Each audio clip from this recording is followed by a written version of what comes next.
No dia 1º de maio de 2023, um pequeno avião Cessna 206 decolou da comunidade de Araraquara, em plena Amazônia colombiana, carregando 7 pessoas a bordo. Entre elas, 4 crianças, uma mãe, o piloto e mais um adulto. Ninguém imaginava que aquele voo rotineiro se transformaria em uma das histórias mais misteriosas e impressionantes da aviação moderna. O plano era simples: seguir até San José del Guaviare, atravessando uma das regiões mais densas e perigosas da floresta amazônica. Um trajeto de pouco mais de 350 quilômetros que normalmente seria completado em poucas horas. Mas o destino preparava algo totalmente inesperado. Pouco depois da decolagem, sinais de problemas começaram a surgir. O piloto reportou falhas no motor, descrevendo perda de potência e dificuldades de navegação. A comunicação com as torres foi cortada minutos depois. O silêncio no rádio foi o primeiro presságio de que algo terrível havia acontecido. O avião desapareceu dos radares, mergulhando na escuridão da mata fechada.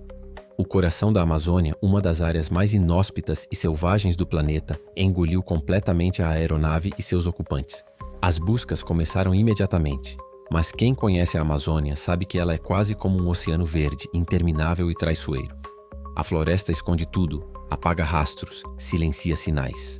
Os helicópteros de resgate sobrevoavam áreas imensas, mas o avião parecia ter se dissolvido no nada.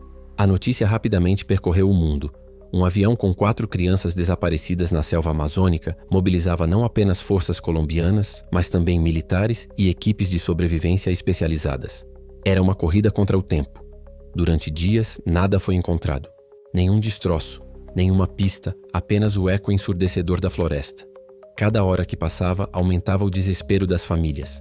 Mas a história estava apenas começando. Finalmente, após 2 semanas de buscas incessantes, destroços do Cessna 206 foram localizados.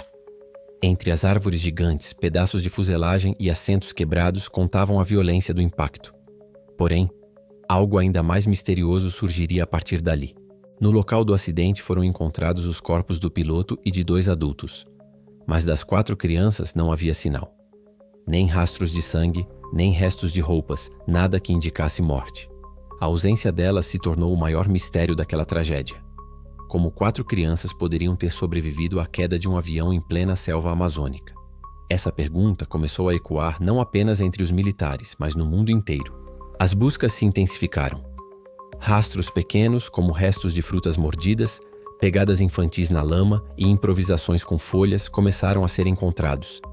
Eram indícios claros de que as crianças estavam vivas, vagando pela floresta. O mundo acompanhava atônito. 4 pequenos de apenas 13, 9, 4 e 1 ano de idade, sozinhos em uma das regiões mais perigosas do planeta. Como poderiam sobreviver?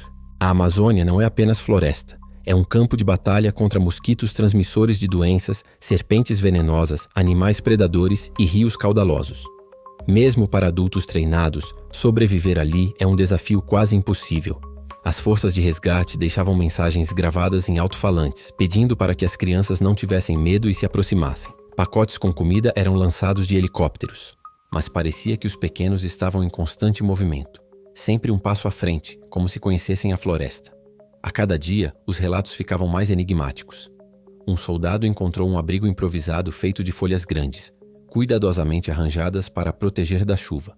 Outro encontrou pedaços de frutas descascadas de maneira ordenada. Havia inteligência e organização na forma como as crianças estavam sobrevivendo.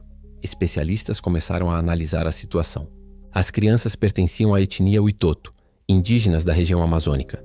Desde cedo, aprendiam a identificar plantas comestíveis, frutos, raízes e até técnicas rudimentares de caça. Esse conhecimento ancestral pode ter sido o fator determinante para que conseguissem sobreviver. Mesmo assim, havia algo quase inacreditável naquela história. O mais novo, de apenas 1 ano, havia resistido dias sem morrer de fome ou frio. O mais velho, com 13 anos, parecia ter assumido o papel de protetor, liderando os irmãos em uma jornada impossível. Foram 40 dias de buscas. 40 noites em que a floresta guardava em silêncio o paradeiro das crianças. O mundo cada vez mais se perguntava: ainda estariam vivas? E então, no dia 9 de junho, o impossível aconteceu. Um grupo de militares encontrou as 4 crianças vivas, debilitadas, magras, mas respirando. O resgate foi um dos momentos mais emocionantes da história da Colômbia. O mais incrível foi o estado em que foram encontradas. Apesar da fome e da exaustão, não havia ferimentos graves. As crianças haviam resistido ao impossível. O mundo inteiro ficou em choque. Manchetes em todos os jornais celebravam o milagre da selva. Muitos diziam que era um caso único, jamais visto antes. Mas por trás da celebração, restavam perguntas perturbadoras. Como conseguiram se manter vivas por tanto tempo? Como crianças tão pequenas conseguiram atravessar rios, escapar de animais selvagens e resistir à solidão absoluta? Alguns acreditam que foi apenas instinto de sobrevivência aliado ao conhecimento transmitido pelos pais e pela cultura indígena. Outros falam em uma força maior, algo espiritual, como se a própria floresta tivesse decidido protegê-los. Há quem diga que as crianças não estavam sozinhas. Soldados relataram que ouviram histórias sobre espíritos protetores da selva, conhecidos pelos povos indígenas como guardadores, figuras invisíveis que guiam e protegem os mais vulneráveis. Seria isso apenas mito ou realmente houve algo além da compreensão humana? Durante entrevistas, os pequenos não revelaram muito. As respostas eram vagas, cheias de silêncios e olhares que pareciam carregar segredos que nunca seriam contados. Talvez por trauma, talvez porque viveram experiências que jamais conseguirão colocar em palavras. O fato é que sobreviveram. 40 dias que desafiam a lógica e transformaram 4 crianças comuns em símbolos de resistência, esperança e mistério. O caso entrou para a história como uma das maiores sagas de sobrevivência do século, mas, ao mesmo tempo, abriu espaço para o inexplicável. Será que realmente foram apenas habilidades e sorte? Ou algo na floresta, algo que desconhecemos, decidiu que aquelas crianças não deveriam morrer? O acidente do Cessna 206 na Amazônia colombiana continua sendo estudado, lembrado e discutido. Uma tragédia que, em vez de terminar em luto, terminou em mistério e em um dos resgates mais impressionantes de todos os tempos. E agora fica a pergunta que não quer calar.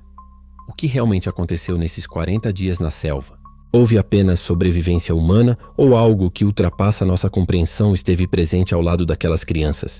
Se você também ficou intrigado com essa história, inscreva-se no canal Histórias de Tirar o Fôlego, porque aqui você vai conhecer relatos reais, enigmáticos e surpreendentes que desafiam a lógica e a razão. Porque algumas histórias reais são tão misteriosas que parecem lendas criadas para nos assombrar.